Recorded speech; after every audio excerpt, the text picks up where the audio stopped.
Well guys, the time has now come that finally in this video, I'll be showing you on how to install this Bluetooth module. The only con I would say I would have is why can't this thing come with your E-vader?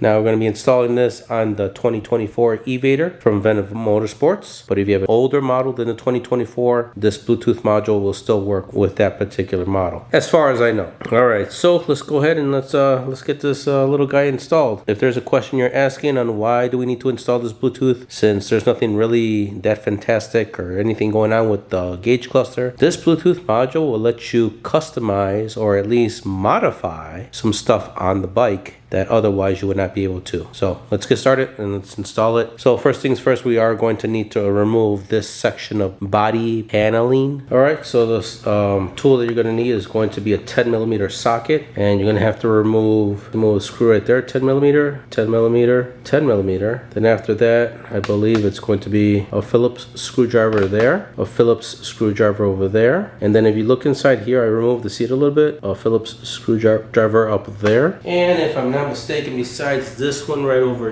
here, you might have to remove this one as well, but I'm not 100%. So let me go ahead and remove all of those, and then we'll just kind of, because this is my first time taking everything apart to show you guys. So yeah, so let me go ahead and remove everything else and then take it from there, and I'll show you if anything else needs to be removed or not. All right, found out that the only real screws you actually do need to remove is going to be a 10mm, 10mm, 10mm, and then after that, Phillips screwdriver. Actually found one right over here, and actually one over here at the bottom. So once you remove all of those, then you can actually just wobble this thing off, I believe. Well, at least I got this far, and it actually started to look like it was starting to come apart. Nothing broke, it just coming out. So let me go ahead and try to wobble this thing out. Camera's in my way, so I can't really get in front of it because all you'll see is my back. All right, and there was actually two more screws. One screw up here, one screw down here on this part. So once you remove those screws, now I think you could actually get this thing off. Yep, there we go. Okay, so that's pretty much it for that. So now that is off to the side. So now, since I have to move a little bit more that way to kind of see all the wirings, let's go over there. All right, so we're gonna have to remove a screw that's over here to remove this kind of cup or cover that's right there. And then inside there, there's another 10mm socket nut in there, so you gotta remove that. Then besides that, there's a Phillips screwdriver behind here. And then we're gonna have to remove some other screws. On this side, there's gonna be two screws. Not even sure if you could even see that inside, but there is one up here, and then there's one down here. That's gonna be with a Phillips screwdriver.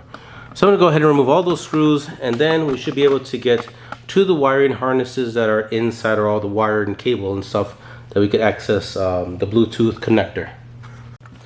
All right, and just when I thought the screw insanity was not much more, there had to be a few more. Now, I already kind of removed it, so here it is. I'll move it off to the side. But there was another screw right over here, if you can see with my finger, on the other side. So once you do that, you just wiggle it and just kind of move it out of these grooves. I almost thought I had to remove some other ones, but look, I'm glad I didn't have to, because those were just getting too crazy.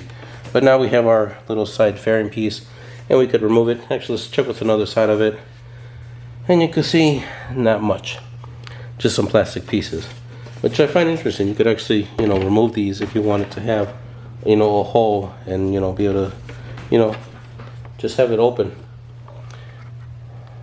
Just when I thought I was about to give up all hope and thinking that this 2024 model did not have the Bluetooth function, here it is. It was actually hiding right here in front of me all of this time. So, and what I was looking for was, on previous models, it was always in this boot part, but it's not in this one. So I was like, all right, so let me see if I could find these colored wires anywhere on the system, and I did, and I was like, oh, there it is. So here it is, the red. It's the, let me flip it over. You can see red, green, yellow, black. It's a match. You can see this one's just kind of has been, I would say, jumped together, really. So there's a jumper cable on it. Let's go ahead and remove it. So that's the first thing they're looking at. I noticed there's a lot of plugs that are not really, they're not plugged to anything. Here's one that looks like it would plug into these, but everything is in a different language.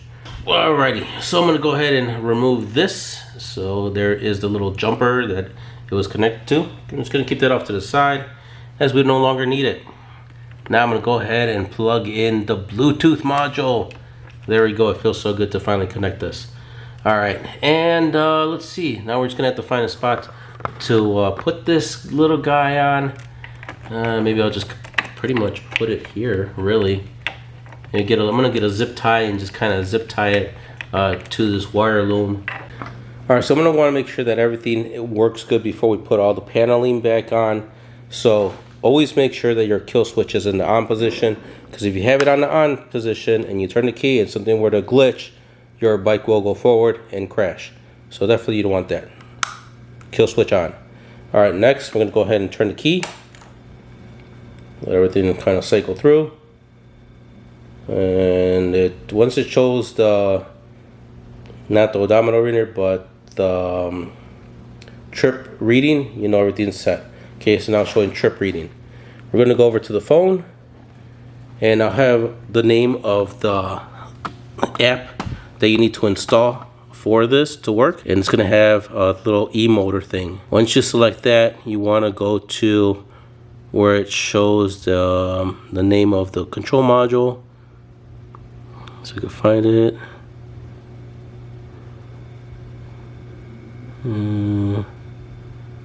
Keep going until you see it's something with King on it. Oh, here we go. Yang King E-motor. So that's the one you want to select. Okay. Connect to the, push OK.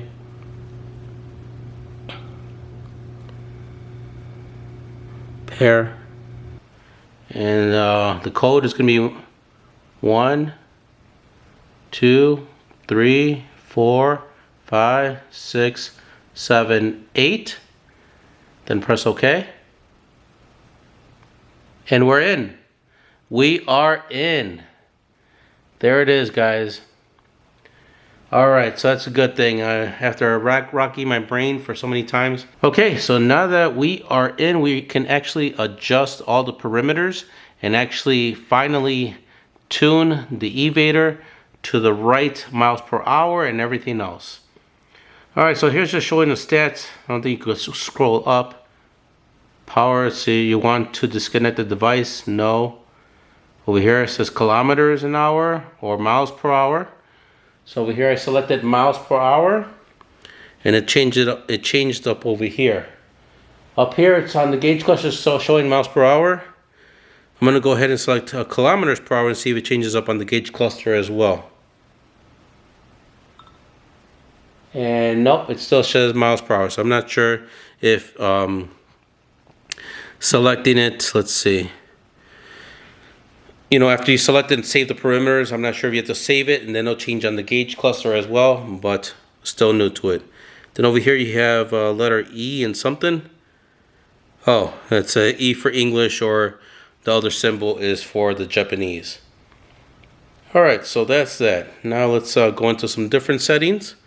You want to go to where it says Me, right here at the bottom. You select that, and now you have a few other settings up here. You got a system setting, vehicle calibration, about, and restore settings default. We're going to go to system settings, and over here you have a bunch of different things over here to go through. So let me go ahead and we're going to kind of put the phone somewhere where it has a dark background so you could really see what I'm selecting and doing. Alrighty guys, now that we've already put in place our Bluetooth module, which is right over here, just kind of zip tied it. We had removed this jumper cable earlier on it, and I don't want to lose it in case I ever wanted to use it back or disconnect it. If I ever sell the bike and the person who gets it again, or person who gets it doesn't want to use the Bluetooth, they'll be able to plug this jumper cable back. So what I'm going to do is I'm going to grab it, I'm going to get a zip tie, and I'm just going to zip tie it to the cabling of the Bluetooth. That way pretty much we won't lose it and it'll always be with the bike. Alright, and it doesn't have to be that tight when you cinch it down. So I'm just gonna, you know, cinch it just a little bit, but not too much, because if we ever needed to cut the zip tie, we'll cut the zip tie and not all the cables that are there. And then I'm just gonna kind of tuck that in there like this, and then just, you know, cut the excess of the zip tie off. Alright, now that we have the Bluetooth already installed in this place, we really don't have anything left to do in this area. So now it's okay to go ahead and put all of the covers and everything back on. Make sure you go over everything and making sure you don't miss any spots on where putting your screws. There is going to be a separate video on actual programming and doing modifications with the Bluetooth. I don't want to make this video too long. This was just mainly on how to install the module itself. Alright, so I'm going to go ahead and put all the plastics back on. You guys do the same as well.